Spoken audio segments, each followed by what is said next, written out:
E aí, minha amiga, como é que Tudo você tá? bem? Tudo bem, e você, Thiago?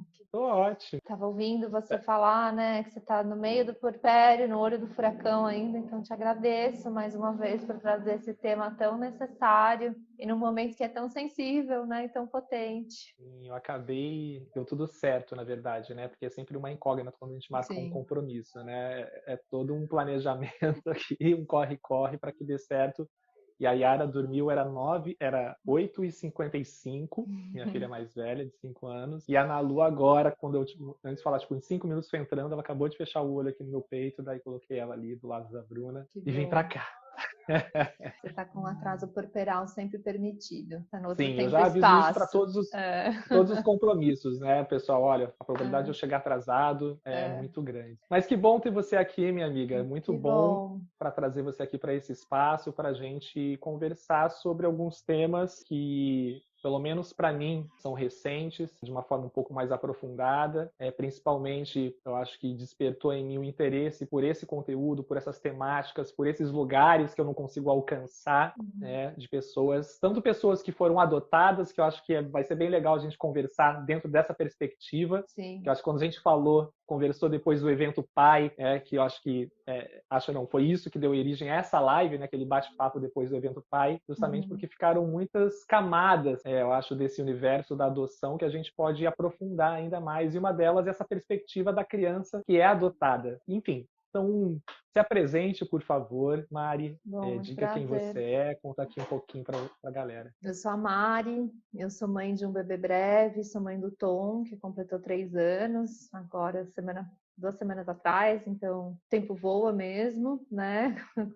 Eu sou filha via adoção, eu fui adotada aos 5 dias de vida, numa adoção clássica brasileira, né?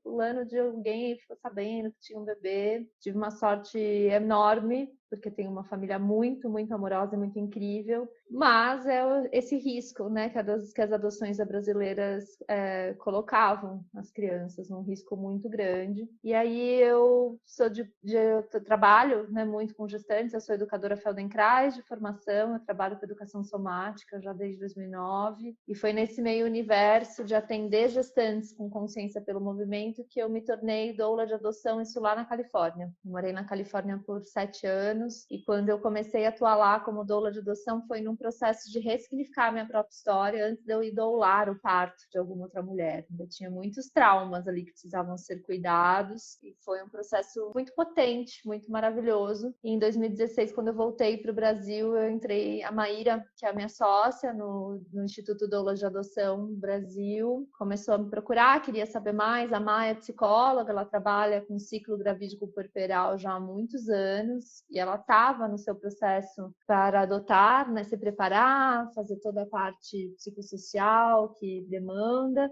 e se sentindo muito sozinha, né? Porque ela trabalha no espaço de maternidade e ninguém acolhia plenamente as particularidades que eram a adoção na vida dela, na vida do André. E quando ela me procurou, eu fugi dela, brinco que eu falo, nossa, não, porque lá na Califórnia a adoção acontece por uma outra forma do que aqui. Existe uma agência que né, faz todo esse intermédio entre as genitoras e as famílias. Então, eu vejo isso aqui, esse modelo ainda no Brasil, algo muito complexo. Falar sobre adoção é falar sobre, né, toda a nossa consciência de classe e raça e Uhum, social e uhum. tudo isso. Então, quando ela me procurou a primeira vez, eu falava, não dá para ter doula de adoção no Brasil, isso, né, não é possível, né, ainda é muito... Eu fico muito preocupada até com essa ideia de adoções diretas quando elas acontecem, porque a gente vive um país muito, muito vulnerável, e lá também era uma questão também de uma vulnerabilidade social, porque existia um valor, né, financeiro envolvido nessas Uhum. adoções. E aí eu demorei um tempo até ela conseguir falar, não, calma, não vamos doular o parto das genitoras e das entregas voluntárias. Eu estou como pretendente à adoção e eu estou vendo muita falta de ter alguém que converse comigo com uma doulagem, né? Aquela profissional que dá esse apoio emocional de curadoria de informações. E daí foi tanto no meu puerpério quanto no dela. A Maíra hoje ela é uma pesquisadora, ela está fazendo um mestrado sobre o puerpério na adoção. Foi a primeira brasileira a Vamos falar falar sobre isso. puerpério na Vamos falar adoção. sobre isso. Existe o puerpério na adoção. E o que ela está também levando para essa pesquisa é esses dados que comprovam o puerpério masculino. Então, se existe o puerpério masculino, se os homens que não gestam vivem o puerpério, as famílias adotivas também vivem o puerpério, né? Está muito mais interligado ao vínculo e ao cuidado do filhote humano do que os hormônios de uma gestação em si só, né? Então ela está agora fazendo esse mestrado, e aí foi no auge do nosso puerpério, que eu falo que o puerpério é um período muito maravilhoso da vida de todas as pessoas, porque parece que entra um filtro, né, Thiago? Assim, do que importa, importa mesmo. Só importa o que importa, né? Ponto. E aquilo vem com muita... A gente tem uma produtividade muito boa nessa fase da vida, porque a gente sabe o quanto o nosso tempo ele é sagrado e importante. Então, foi literalmente nas madrugadas, com o Tom e a Maricota dormindo, que a gente ficava virando madrugada conversando, e a gente estruturou a formação de doulas de adoção aqui no Brasil.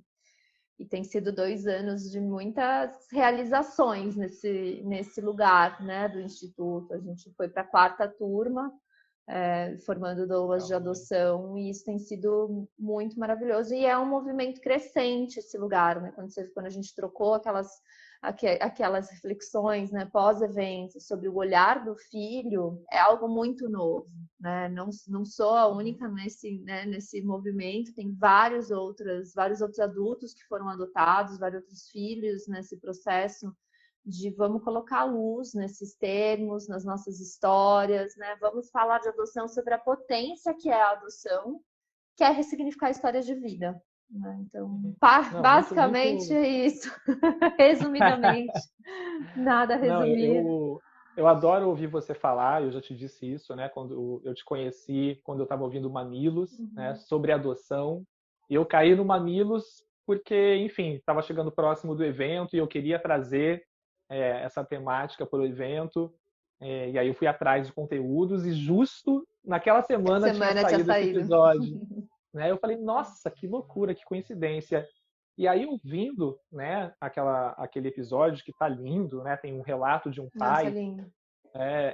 Nossa, e foi muito louco, porque eu estava ouvindo na época que eu fui conhecer a maternidade aonde a minha filha nasceu, em São Paulo. E eu estava num momento muito emotivo, assim, sabe? Sim. Porque eu também estava prestes, né, à chegada de um filho. E aí um termo, uma fala que eu acho que foi você que falou mesmo, ou alguém que estava lá, sobre, pelo menos para mim me tocou muito, né, que todas as crianças, elas precisam ser adotadas. Tanto as crianças, né, que são adotadas dentro desse modelo convencional, não sei se é convencional a palavra, mas dentro do que cabe, que a gente entende, né, da adoção, de um processo que vai e adota uma criança, mas as crianças que são geradas. As crianças, a Nalu, que acabou de nascer, né, e eu estou vivenciando um processo de adoção dessa criança, porque a gente está falando de vínculo, como você bem trouxe. Quando eu ouvi aquilo me tocou de uma forma muito forte, principalmente quando a gente olha para esse cenário, daí trazendo aqui para o campo das paternidades no Brasil, né, de uma ausência de quase 6 milhões de crianças, 11 milhões de mães solos, né, uma violência muito grande, tanto psicológica, física e sexual, entendendo que, né, quem mais violenta sexualmente as crianças são pais ou são tios, enfim, avós, são referências paternas ou referências masculinas, vamos dizer assim.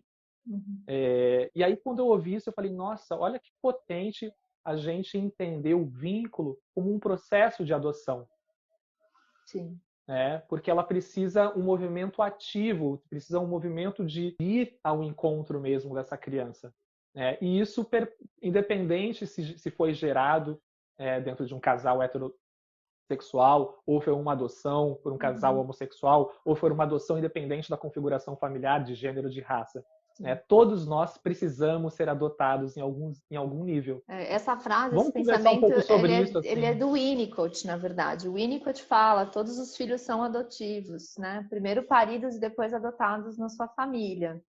Então, a gente adota por natureza, a vinculação, a gente fala, né, que a adoção mais tardia, as pessoas ainda usam esse termo adoção tardia, a gente tem tentado quebrar esse termo tardia para adoção de crianças e adolescentes, mas a adoção mais tardia que a gente faz é com nossos parceiros e parceiras, né? A gente conhece, se apaixona e a gente até dorme na mesma cama sem ficar preocupado tanto assim sobre o histórico dessa pessoa, o que aconteceu na vida dessa pessoa anteriormente. A gente está aberto para essa vinculação humana, né?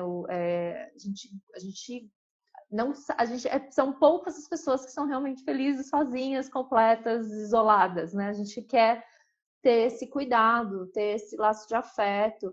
E isso é independente da biologia. A biologia não garante o laço de afeto. O laço de afeto ele é uma construção de vínculo diário. E é isso que a gente tem que desmistificar muito, porque quantas mulheres e quantos homens, que eu também, como acompanho muitas famílias, né, no processo biológico de parto, quantos homens no puerpério chegam para mim e falam: nossa, Mari, mas eu achei que eu já ia estar amando. E na real, assim, nem sei o que eu tô sentindo, tá tudo tão estranho. A gente não se apaixona pelo filho biológico no mesmo instante, e também não vai acontecer isso com um filho adotivo, né? Então, essa romantização, que esse laço de afeto ele é hormonal e é mágico e sinos vão tocar, ela é fantasiosa e ela é muito opressora para a mulher, né? Então vem todo esse mito do amor materno, tem muita coisa ali, muitas camadas envolvidas, e é essa romantização da maternidade, essa maternidade compulsória, esse mito do amor materno que também coloca as genitoras num lugar de como pode entregar produção, como,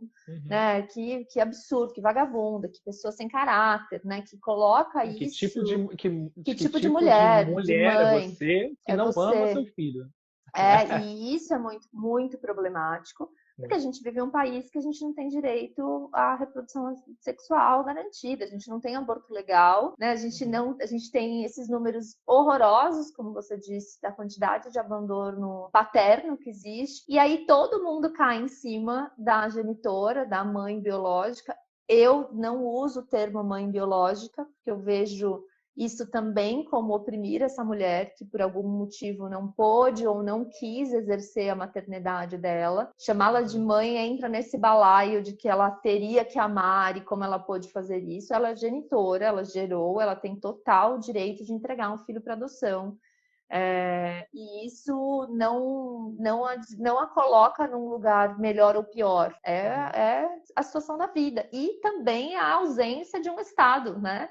A ausência de uma sociedade, porque a gente vai entrar nessa camada ainda que é mais problemática. Quais são as mulheres que têm o direito de exercer sua maternidade nesse país? Não, isso é bem legal de estar falando isso. Inclusive, eu vi que você postou um tempo atrás. Eu fui lá dar uma fuçada no seu Instagram. Tá?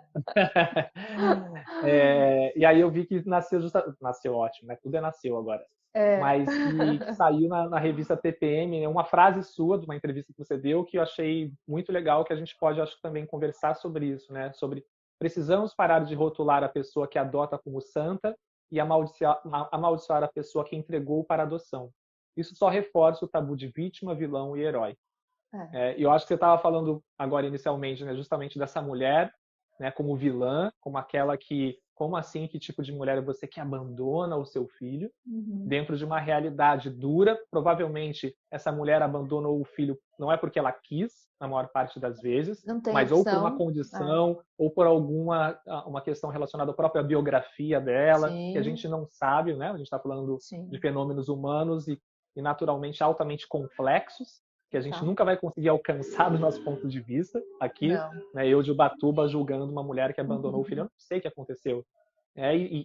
E adentrando até mais, né, voltando à questão da violência sexual contra as crianças, né, quantas adolescentes são violentadas, abusadas e engravidam, né? E eu acho que, não sei se, provavelmente você tem a esses história da dados, minha né? vida, assim, isso é muito alto. A minha genitora ainda sofreu um abuso aos 13 anos.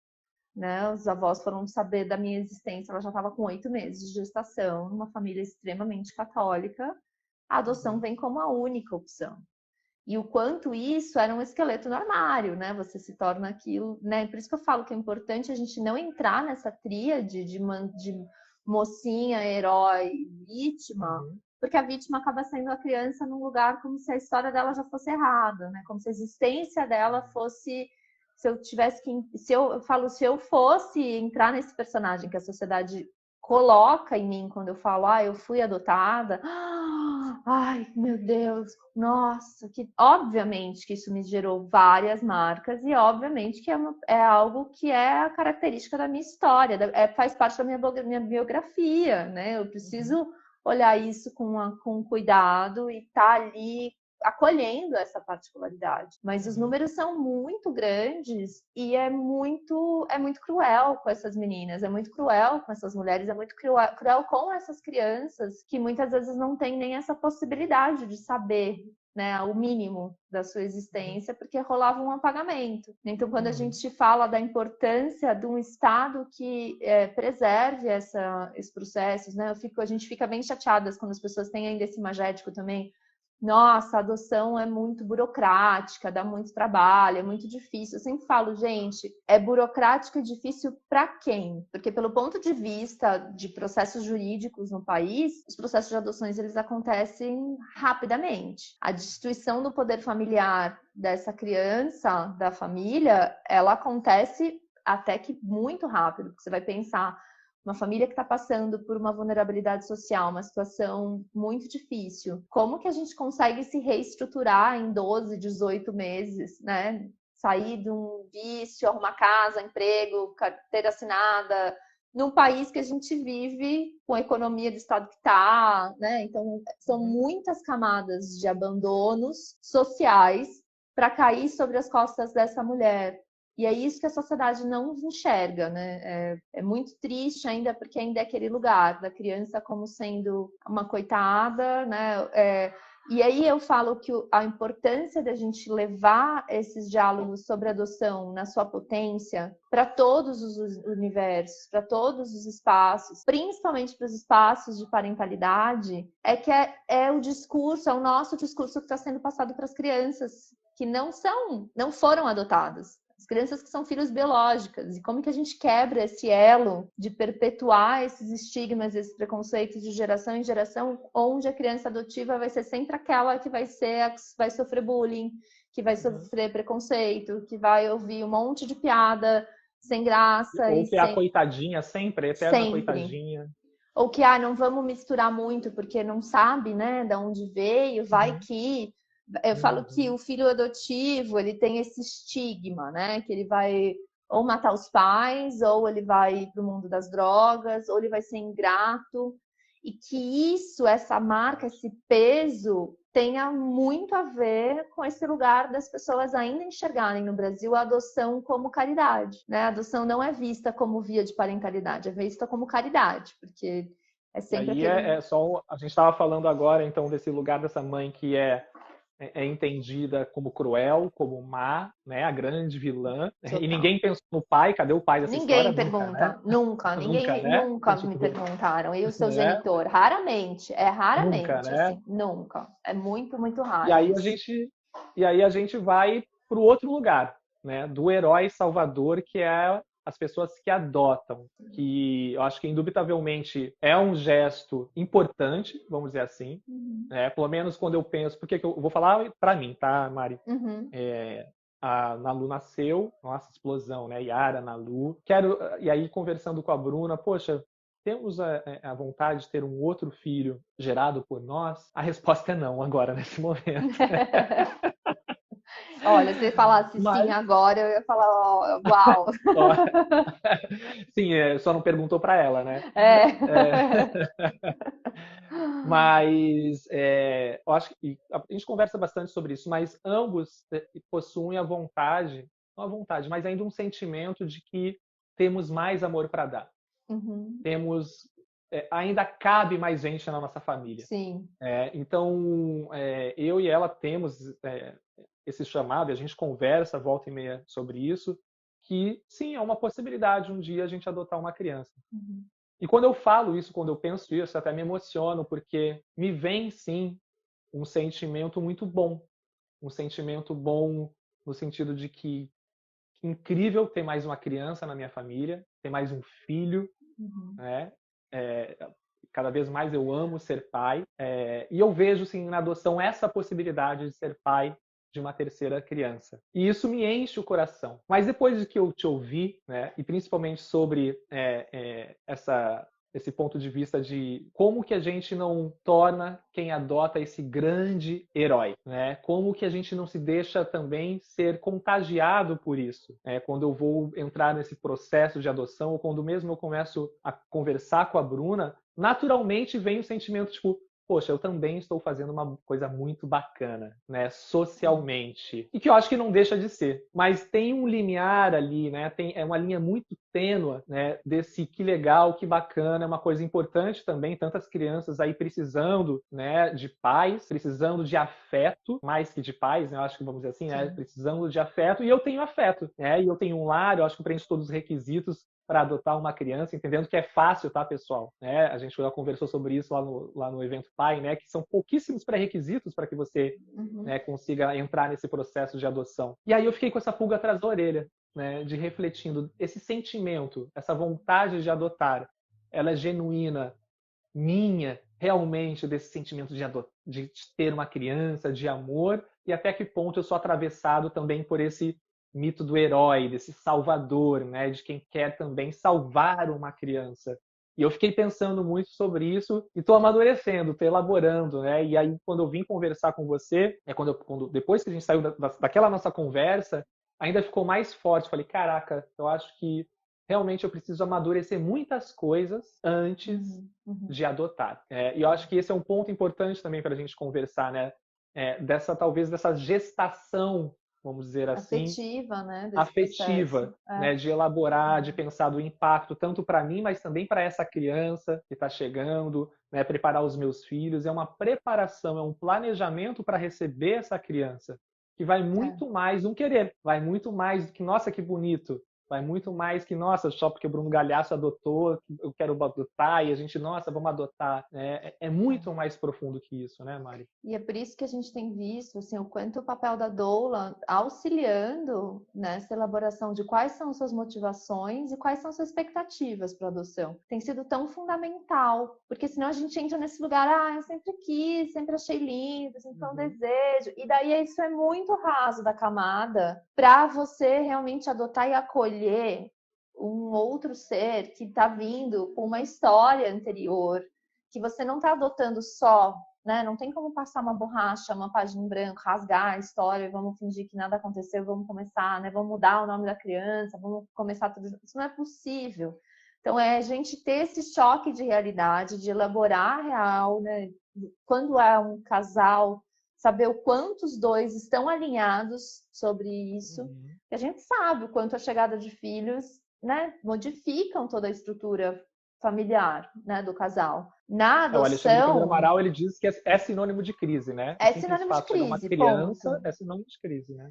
E se você não está ali preparado para vivenciar isso, essas crianças se tornam muito descartáveis, né? Ou entram num lugar, poxa, não elaborei meus lutos de uma infertilidade, não elaborei lutos de perdas anteriores, e ainda acho que filho irá salvar o meu casamento, eu vou lá, adoto. Chega uma criança com uma bagagem, uma família com uma bagagem que não elaborou para, né, ter esse processo. É crise. Só um recorte aqui, né, Mário? Porque quando a gente fala essa família não elaborou, não significa que ela não tenha condições materiais ou financeiras. É emocional, psicoemocional mesmo, de conversa, de reflexão, de reconhecer, né, entrar nesse universo na sua potência mesmo e estar aberto para essas transformações que a chegada de um filho vai proporcionar, porque vai proporcionar, vai afetar, né, em todas as camadas. Então, é muito importante esse acompanhamento. Os grupos de apoio fazem um trabalho lindo de auxiliar, mas isso é um processo muito único individual. Não dá conta na demanda de um curso, né, de pré-adoção, que é um pré-requisito para você poder preencher os formulários e entrar em todo o processo da pesquisa psicossocial. São coisas muito íntimas e muito individuais, né? Então, a doula, nesse lugar de não traz respostas, mas ela faz perguntas e auxilia essa pessoa em busca, né, de um processo psicoterapêutico de verdade, ir em busca de outras ferramentas para auxiliar nessa maturação desse desejo. E aí eu falo, Thiago, que para mim tem sido assim uma das coisas mais emocionantes da minha vida nesses últimos anos, porque como eu acompanho muitas famílias biológicas, como doula de parto, a gente vê que as famílias, né, obviamente, muitas famílias engravidam acidentalmente, estão lá no olho do furacão, tentando processar tudo que aquilo vai fazer, e como que é um enxoval, e como vai ser o parto e tal. 9 meses, né, de uma tentativa de uma elaboração de algo que não é o tempo cronológico que facilita isso. Então, quando é planejado, já é já difícil de é elaborar, louco né? demais, né? Já é louco demais. O que eu vejo na adoção, e isso tem sido, assim, para mim, muito emocionante, são famílias, e família que eu digo pode ser uma família monoparental, família, né? Todas as diversas configurações familiares. São pessoas muito dispostas a uma parentalidade consciente. Porque na adoção a camisinha não estoura acidentalmente, né? Na adoção legal, segura e para sempre, que é via vara da infância e juventude, isso não vai acontecer de uma hora para outra, apesar de ser algo muito rápido, né? Quando chega a ligação. Então eu vejo pessoas muito dispostas a serem pessoas melhores para que possam ser pais melhores e que possam acolher. E isso tem sido para mim assim esse último ano desafiador que a gente teve de pandemia. Eu falo que se não fossem essas famílias e essa troca de relatos, de conversas, eu estaria com a cabeça muito mais ferrada do que já estou por viver um mundo pandêmico, porque é uma sensação de muita esperança, de ver que as pessoas estão enxergando o seu papel parental no lugar dessa consciência. Eu quero ser uma pessoa melhor para que eu possa acolher essa criança nas suas potências. Eu não quero projetar nessa criança os meus desejos, as minhas dúvidas, os meus medos. Eu quero me elaborar, né? Eu quero elaborar e poder acolhê-la na sua potência total. E isso é muito lindo de ver. E acontece muito nessas famílias de adoção. E você falando, me vem algo muito similar das pessoas tentantes. Super. Porque volta e meia aparece um homem tentante, né? Para quem não sabe, casal tentante, um homem tentante, uma mulher tentante, pessoas tentantes, são pessoas que estão tentando engravidar. Então, a partir do momento que eu e a Mari decidimos engravidar, por exemplo, a partir desse momento a gente é tentante. Eu confesso que o termo tentante eu usava na minha época de tentante, que eu estava numa concepção consciente, porque tentante me dava uma sensação que eu tinha voltado para o vestibular, sabe? Tipo, eu quero muito uma coisa e eu vou ficar tentando não sei quanto tempo, então eu sentia que hormonalmente falando me fragilizava. Sim.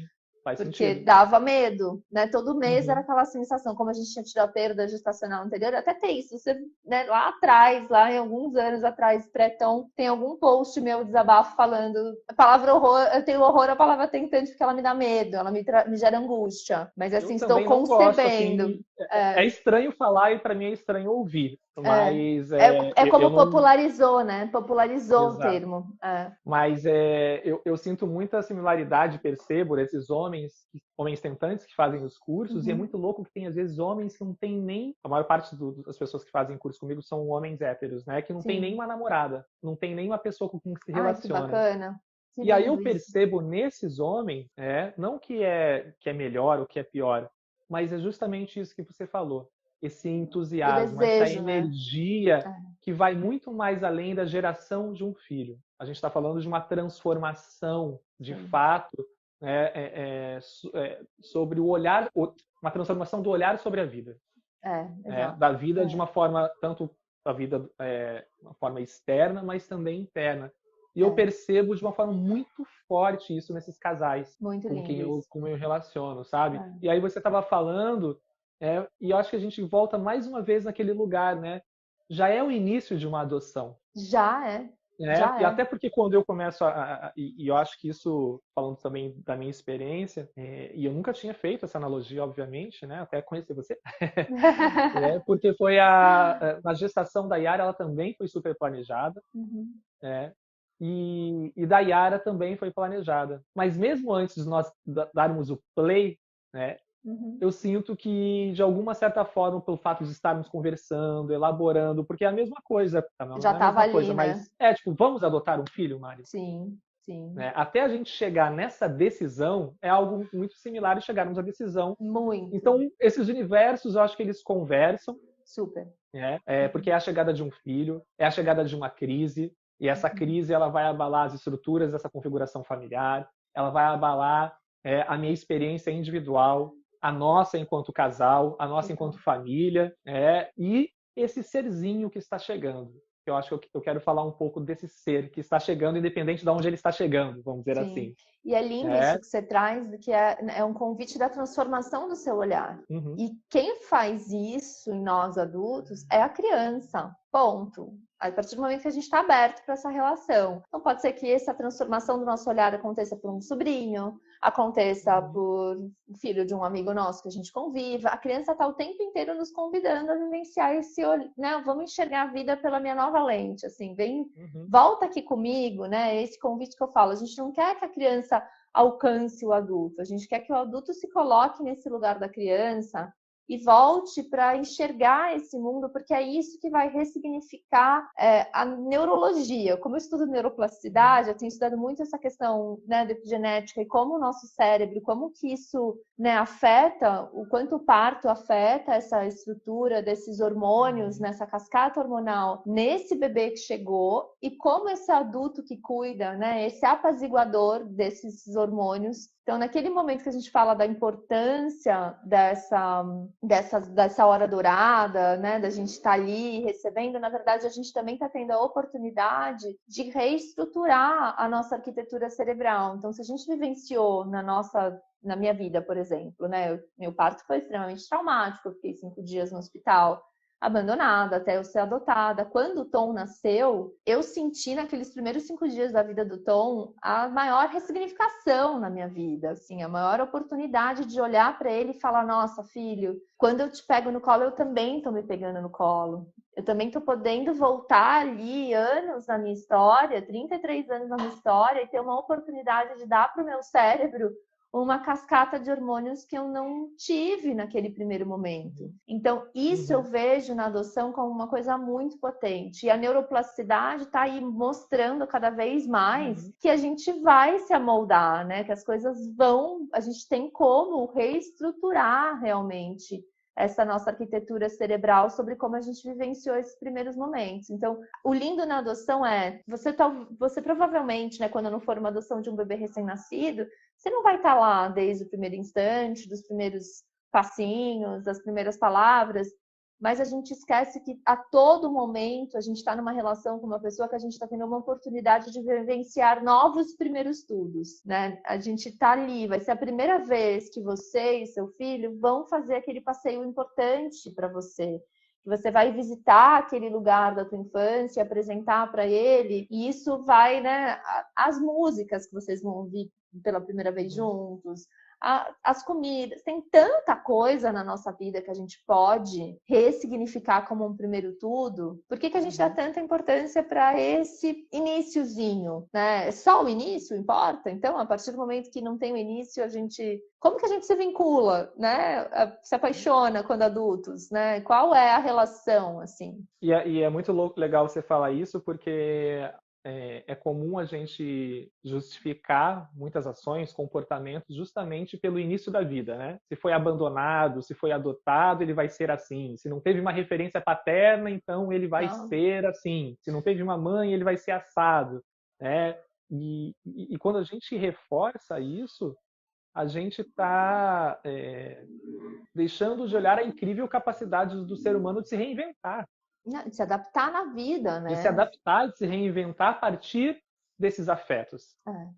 A partir desses encontros, desses reencontros. E é cruel, né, quando a gente coloca, a gente acaba rotulando as pessoas. E aí eu quero chegar principalmente agora para a gente fazer esse link com a adoção, com essa criança adotada, com você, que já é julgada quando já vem uma palavra tipo, eu sou um filho adotado. Sim. Ao ponto de muitos pais, aí eu não estou elaborando aqui com você, né, de terem vergonha de falarem para os seus filhos ou de falar para as pessoas que adotaram um filho ou que aquele filho é adotado. Claro que existem várias camadas dependendo de como seja a narrativa que essa família queira contar também, não estou aqui julgando, mas pode, de fato, estar apagando, né, toda uma experiência dessa criança. E aí, quando a gente estava conversando, né, daquela última vez, me tocou muito esse lugar da criança, e vou até expor aqui o que eu expus para você aquele dia, né, de meus pais separados, e eu tive que fazer uma decisão ali dentro do processo judicial de separação, onde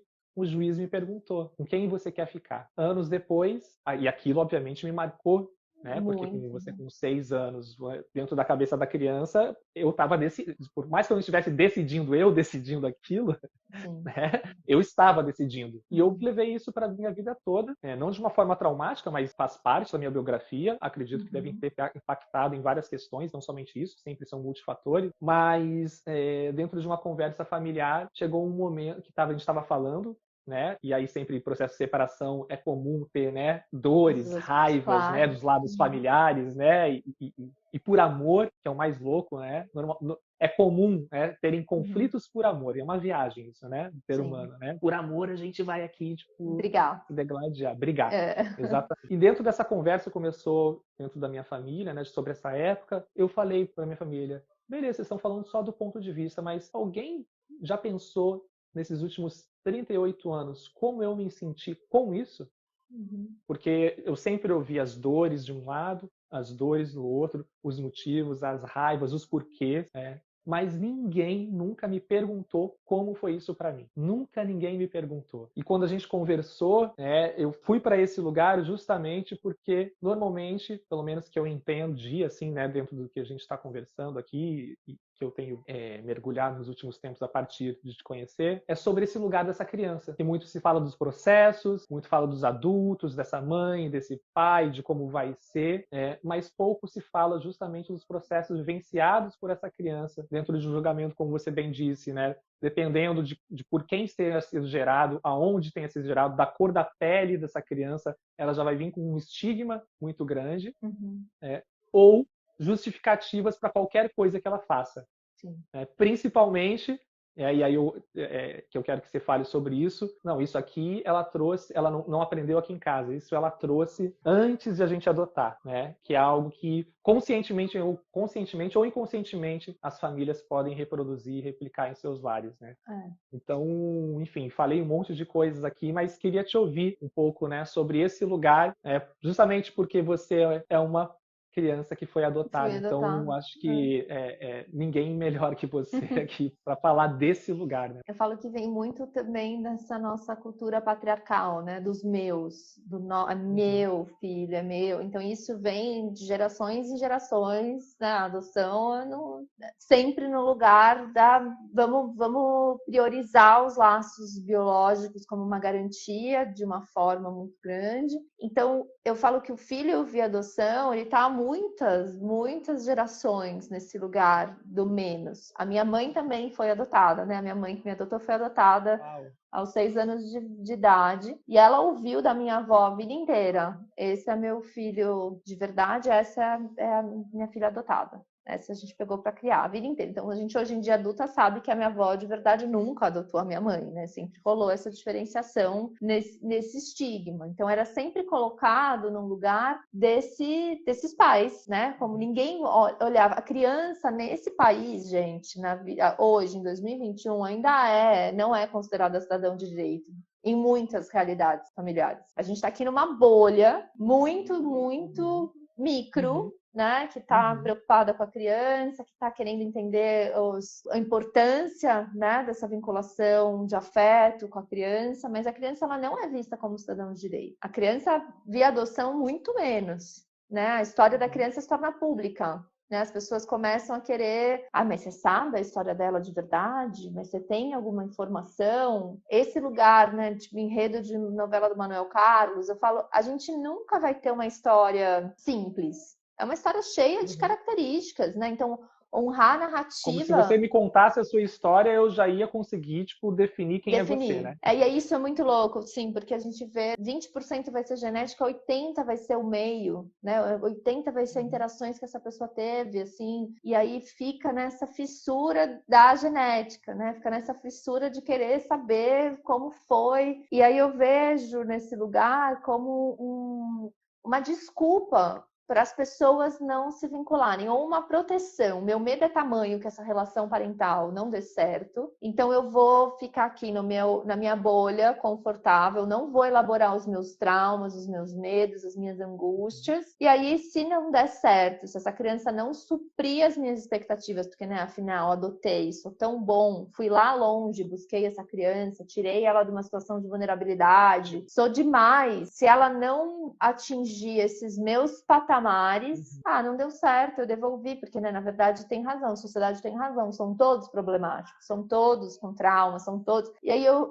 sempre fico... E eu fico pensando também, Mari, que eu acho que essa linha, né, que eu fiquei pensando, né? Até que ponto o meu comportamento, as minhas ações e as minhas expectativas são forjadas nesse meu imaginário, que é consciente ou consciente, que eu te salvei, né? Então, naturalmente, você tem uma dívida comigo. Então, você precisa ser bonzinho, benevolente, não pode me incomodar, você precisa ser grato. A gente não tem essa relação, a parentalidade não obriga o filho, né, a ser bonzinho, benevolente, grato. Não, a gente nem sabe se essa relação vai dar certo no biológico. Por que a gente projeta tudo isso no adotivo com esse peso, esse estigma, né? Então, isso é muito sério, muito importante da gente elaborar, porque eu vejo as pessoas, as devoluções, elas ainda acontecem, Thiago, e essa é a parte mais triste do nosso trabalho, porque não são devoluções, são novos abandonos, e assim, devoluções do tipo anos depois, não é? Porque a gente tem um período de aproximação e adaptação que pode dar certo ou não pode dar. Isso está previsto nesse processo de adoção. Sim, porque são todos que estão envolvidos, né? Depois, são todos que estão envolvidos. Então, crianças que foram devolvidas 3, 4, 5 vezes, até o ponto que chega naquele lugar que a criança também não quer mais passar por isso, ela não tem mais interesse de ser adotada, isso gera muitos traumas, muitas marcas, e esses adultos nesse lugar do conforto de,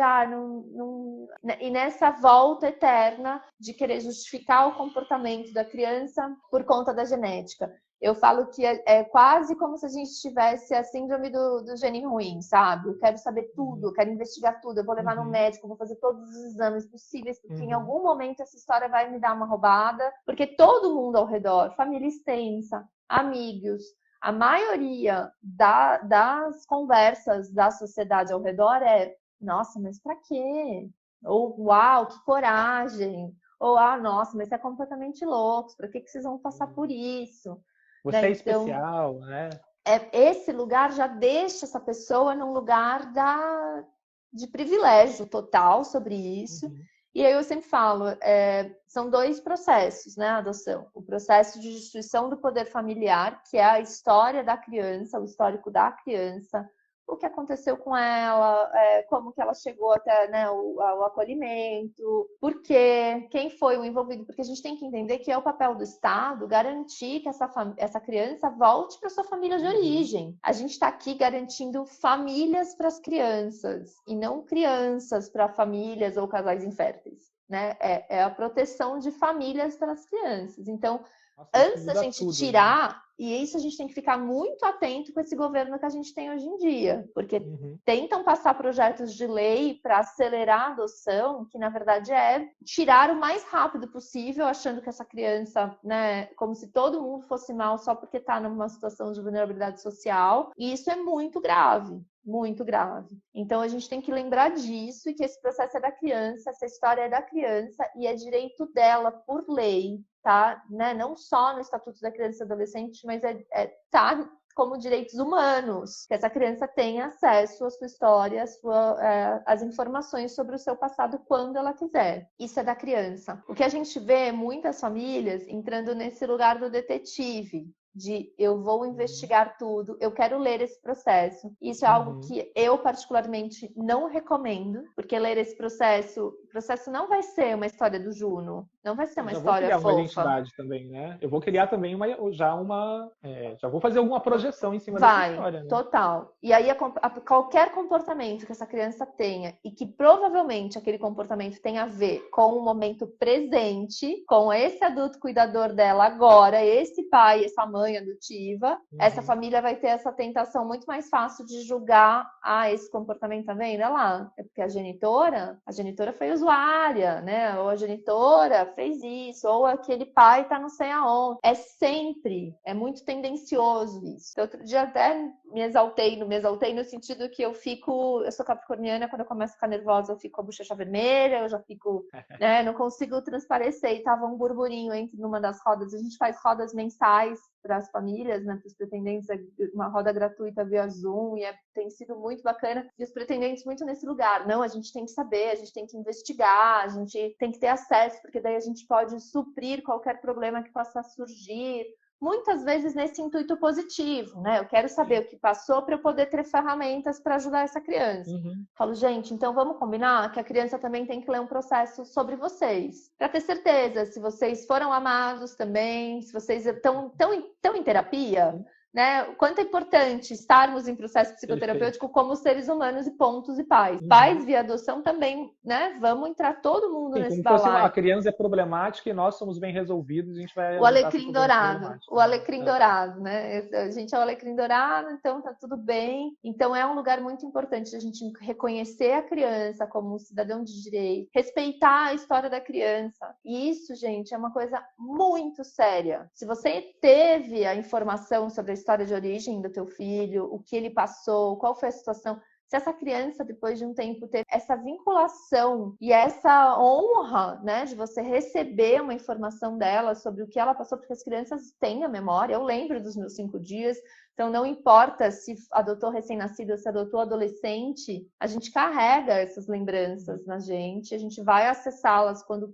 for possível e quisermos. Isso é de respeito à criança, né? Não é porque ela tá ali, a gente pode falar na sala ao lado sobre ela, sobre a história dela, como se isso não impactasse. Coisas íntimas, né, para as pessoas, muito íntimas. A gente tem que ter muito respeito, porque a gente tem que perceber, né, que essas crianças, a nossa voz, né, o discurso paterno, o discurso materno tem um poder muito grande para ela sobre como ela se coloca nesse mundo, como ela como que ela enxerga, né? Então, se aquilo é visto com fragilidade, como vitimismo, como, né, coitadinha, ou isso enfraquece a relação, né? Enfraquece o ser humano. Então, é falar sobre adoção nas suas potências e a gente falar sobre adoção sem vergonha, né? Então, recentemente, ontem, uma amiga muito querida me mandou uma mensagem falando: Mari, o filho dela tem 6 anos, se eu não me engano. Na escola do meu filho começou a surgir o assunto da adoção. E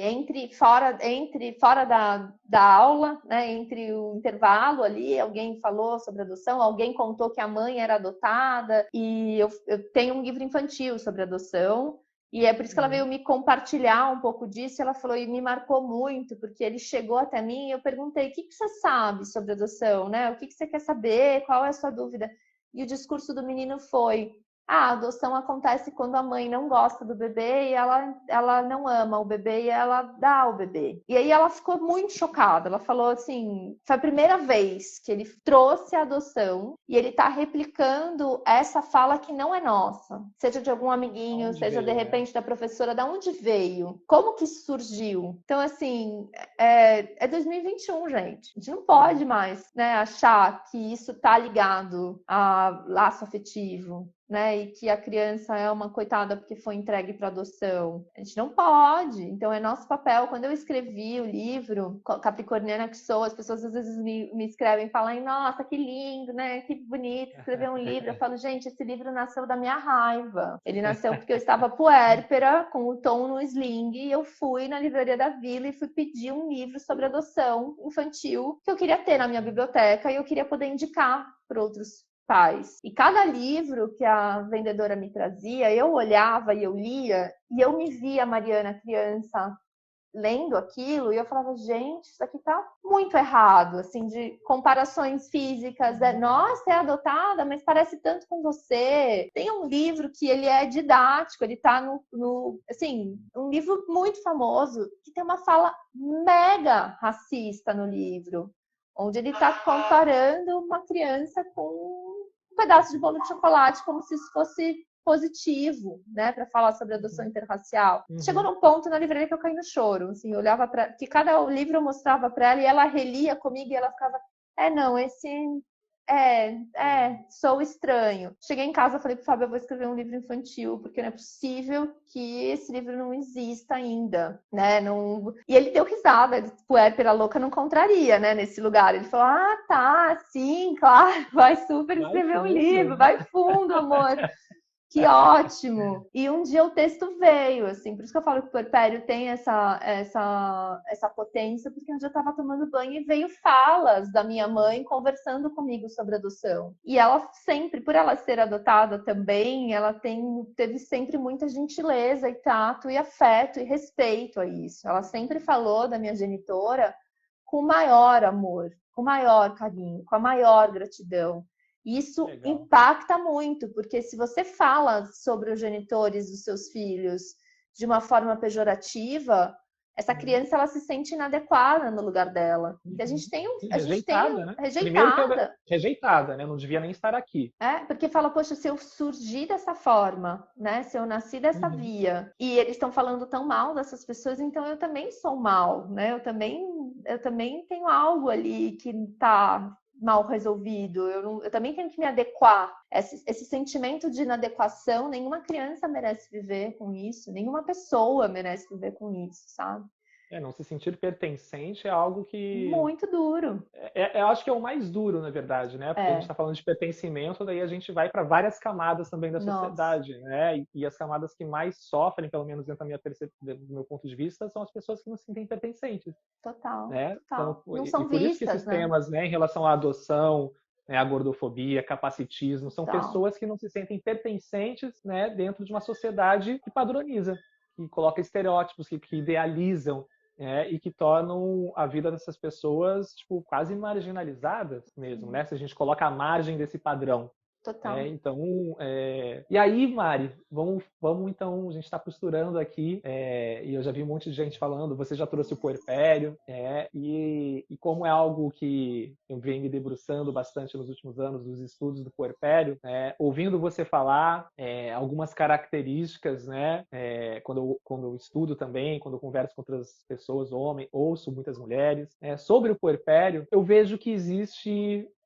também uma grande similaridade de casais que adotam, ou seja, como você disse, existe o puerpério de quem adota, porque a gente está falando de uma transição existencial, então a gente está falando primeiro da chegada de um filho, e como a gente já conversou aqui, a chegada de um filho é sinônimo de crise, crise não necessariamente de algo negativo, mas que vai abalar as estruturas dessa família. Mudança, né? Mudança. Exatamente, e que também pode ser um gatilho de uma potência, não é à toa que tantas mulheres se descobrem no plano puerpério, se reinventam, quantas mulheres viram doulas, seguem para uma outra vida, largam as suas vidas. E eu vejo já homens fazendo isso, que tem encontrado na paternidade um gatilho de transformação, inclusive um dos principais gatilhos de transformações das masculinidades é a paternidade.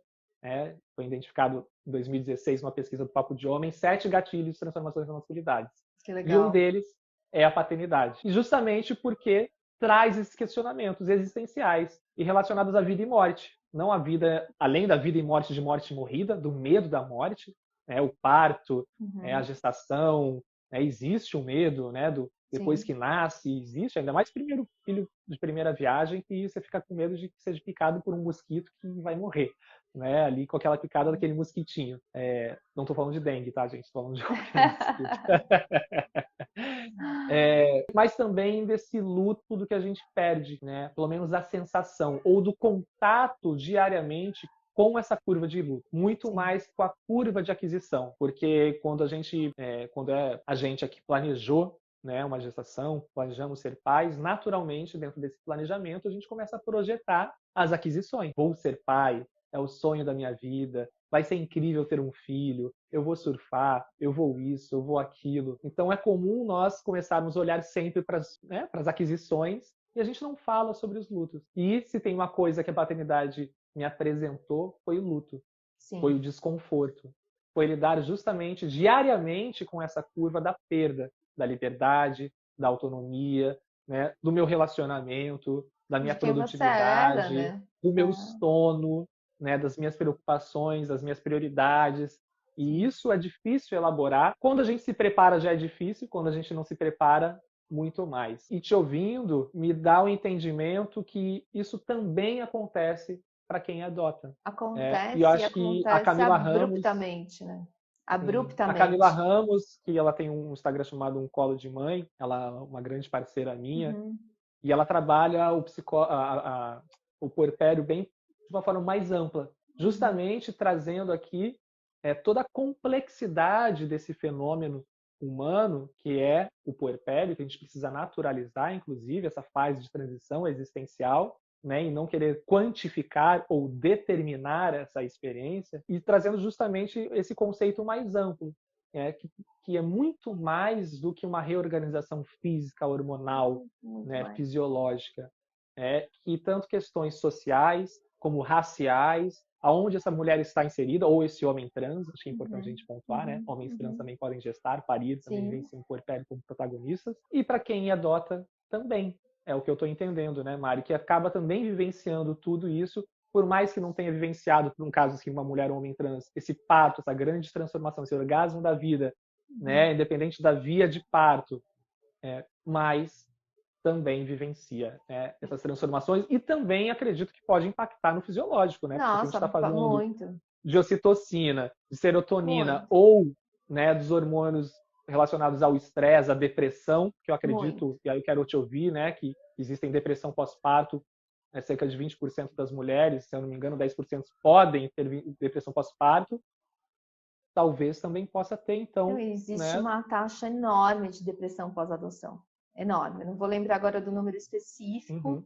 E é muito crucial, assim, que a gente tem visto, a partir do momento que a Maíra começou a nomear puerpério na adoção, a quantidade de pessoas que nos buscam e Eu nos já quero falam, ler assim, de esse artigo dela. alívio, de dizer, assim, eu precisava ter um nome, eu precisava Nomear. saber que isso existe, porque o puerpério, ele vem muito com esse sentimento do luto que você trouxe, e aí a gente, na adoção, a gente tem esse lugar. Se o puerpério biológico ele já é muitas vezes solitário, né? Na adoção ele é muito mais solitário, porque além de estar nessa alteração toda de vida, nesse luto muito grande, nessa readaptação dessa configuração familiar, essa família também está sendo avaliada. Essa família está sendo avaliada pelo Estado. O medo de fazer dar certo, o medo de não falhar, o medo de ser a melhor, o melhor pai possível, de não poder reclamar, de não ter com quem desabafar, adoece psíquica e emocionalmente essas pessoas. Porque quando elas vão trazer qualquer angústia que elas estão sentindo, ou falar, nossa, tá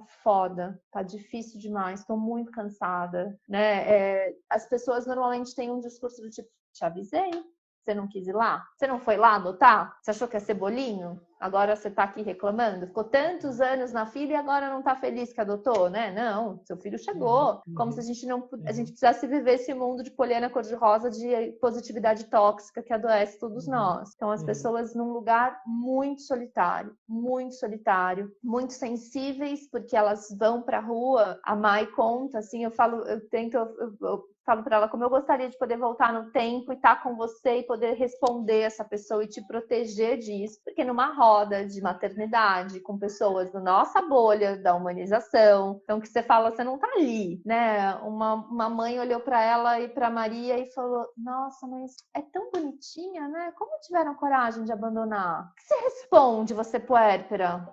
Sabe, assim, e daí é aquele lugar que as mulheres, as famílias contam que elas passam a não sair de casa, elas saem menos de casa, elas socializam menos, porque cada vez que vai, é atravessado por mas eu não te vi grávida. Não, mas essa você vai ter os seus de verdade, né? Os discursos são muito negativos, Thiago, os discursos são muito ruins, muito, fragilizam muito essas pessoas, assim. E aí a gente tem que falar sobre um outro aspecto que é muito importante, que o dia da chegada da criança, né? Você faz uma aproximação, você vai aos pouquinhos, você vai adaptando antes de trazer essa criança para casa. Então, no dia que você traz essa criança para casa, que você tanto desejou ter o seu filho na sua casa, pode ser para essa família um dia de muita alegria e muito medo. Dá medo, né? Dá medo, com certeza, mas de muita alegria, de sonho se realizando. Esse dia para essa criança é um dia de um luto muito profundo.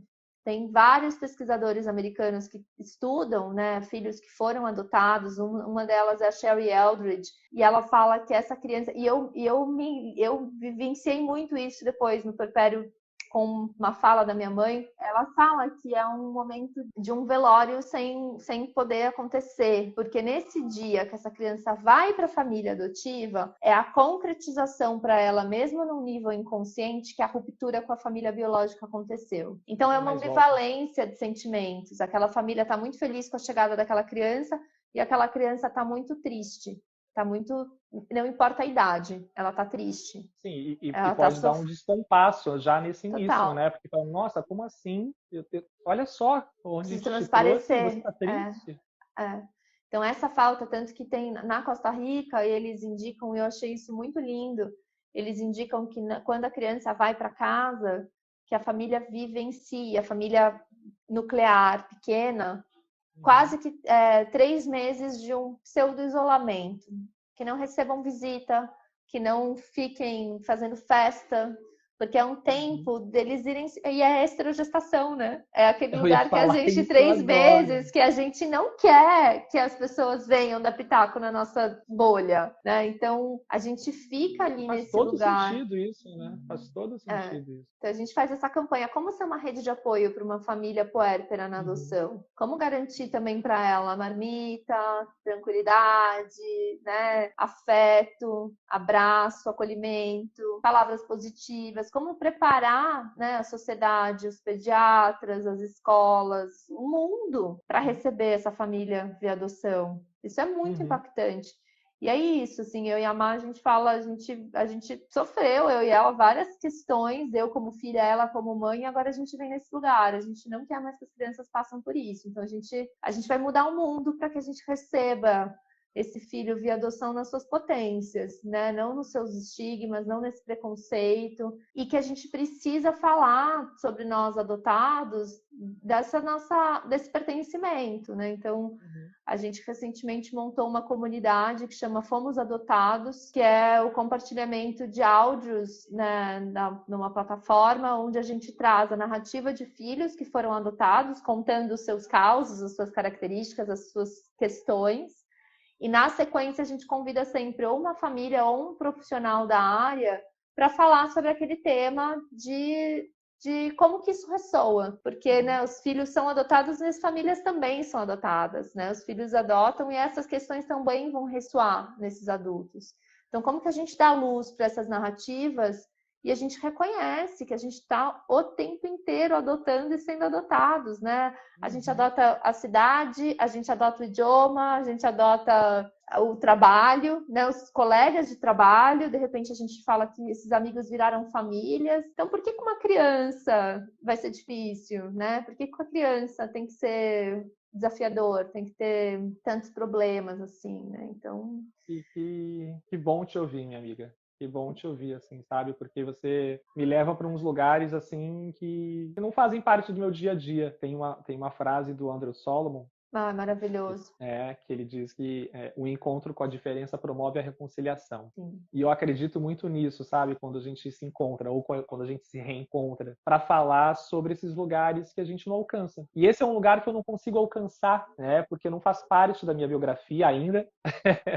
Ou faz, e na verdade, às vezes ainda nem chegou, porque eu fico pensando quantos homens você já cruzou, né? Seus cursos, tudo isso, que talvez sejam filhos que foram adotados e que não estão enxergando para isso. Mas sabe o que é mais louco? Porque conversando aqui com você, eu vou até refazer o que eu falei agora, que não faz parte da minha biografia, mas faz, né? Porque se a gente entender que o processo de adoção é com o processo das pessoas que a gente convive, né, faz parte, sim, da minha biografia nesse sentido, né? E eu acho que o mais legal de olhar por essa perspectiva é que a gente passa a naturalizar todos os processos de adoção, né? Inclusive as crianças que são adotadas dentro desse processo legal. Não, é nesse lugar, assim, a gente trazer, não fazer paralelo como é a mesma coisa, não é a mesma coisa, a gente vai ter características específicas, né? Eu como adotada, que a gente precisa dar luz para isso. e Sim. compreender que uma vez que a gente Sim, não é que todos somos adotou, iguais, né, gente? Não não somos é iguais esse da mesma lugar, forma. não, muito nesse lugar. Às vezes as pessoas ficam, não pode, né, tem que dar a entender. Você falou, às vezes as pessoas têm esse receio de contar que o filho foi adotado porque vai sofrer o preconceito. É que a partir do momento que se torna filho. Uhum. Né? Não tem por que a gente também tá dando justificativa. Seria assim, esse é meu filho que nasceu via cesárea, esse é meu filho que nasceu via parto normal. Tipo, Sim. não faz sentido. Eu sempre uso isso no inglês, para mim fez muito mais sentido como foi lá que eu acabei indo muito em busca da minha história e acabei me aprofundando sobre tudo isso. Eu nunca usei eu sou filha adotiva. Eu sou filha. Eu fui adotada. A adoção faz parte do meu passado, como eu cheguei na minha família. E isso não Uhum. significa que eu não lido bem com a adoção, muito pelo contrário. Não significa que eu quero apagar essa chegada, muito pelo contrário, mas é uma característica do acontecimento. A partir do E isso momento que eu não te fui, define. não me define, ela me mostra, eu não seria eu sempre, às vezes as pessoas me perguntam, né, nossa, hoje em dia eu tenho contato com a minha família biológica por parte de mãe, eu tenho uma irmã biológica que eu a adotei depois de muitos anos, a gente constrói uma relação hoje, eu ganhei uma irmã caçula, foi para mim um grande presente da vida, mas quando as pessoas me perguntam como seria, eu falo, gente, não consigo nem conceber, porque eu não estaria aqui, eu não seria quem eu sou, eu não teria meus pais, eu não teria tido as experiências que eu vivi, mas eu sou filha, né? Então, Uhum. quando eu escrevi o livro que ele chama Filho é Filho, é nesse lugar, assim, a partir do momento que a gente adotou essa criança, ela é filha. E no inglês, eles usam o adjetivo adotivo para caracterizar só a família que adotou. Então, é a família adotiva. O filho, ele foi adotado. E é uma questão tão, às vezes parece que é pequena, gramatical, né, de tempo, mas que muda muito como essa criança é vista, né? Esse é meu Uhum. filho. E às vezes as pessoas ficam, ainda mais quando é uma adoção interracial, né? As pessoas ficam querendo saber Sim, a história da criança, mas esse é o filho sim, mesmo, né? Então é esse lugar da gente, como sociedade, romper essas barreiras de preconceito e sim. não São perpetuar tantas mais esses coisas, né? discursos, né? Não é filho do A Graça, coração, né? sim. Ó, a Graça, ela já tinha comentado aqui, perguntando, né, como faço para dar o primeiro passo para adotar? É Eu sou procurar. adotada e o meu marido, e eu e meu marido queremos adotar. Então, Graça, eu te abraço muito e acho que eu eu queria também. dizer assim, o primeiro passo é busque uma doa, né? Quando vocês elaborarem juntos, isso melhor, mas o primeiro passo prático é entrar em contato com a vara, com a sua comarca, né? Com o fórum pelo seu CEP, e você descobre qual é o fórum mais próximo do seu endereço.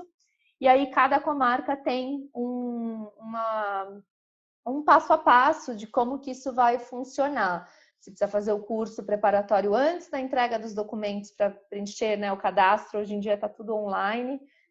Ou depois, então tem que investigar primeiro qual é a sua comarca, cadê a sua vara da infância e juventude da sua comarca. Fala para as pessoas que estão aqui com a gente do seu livro, do seu curso, da sua rede, tipo, fale tudo.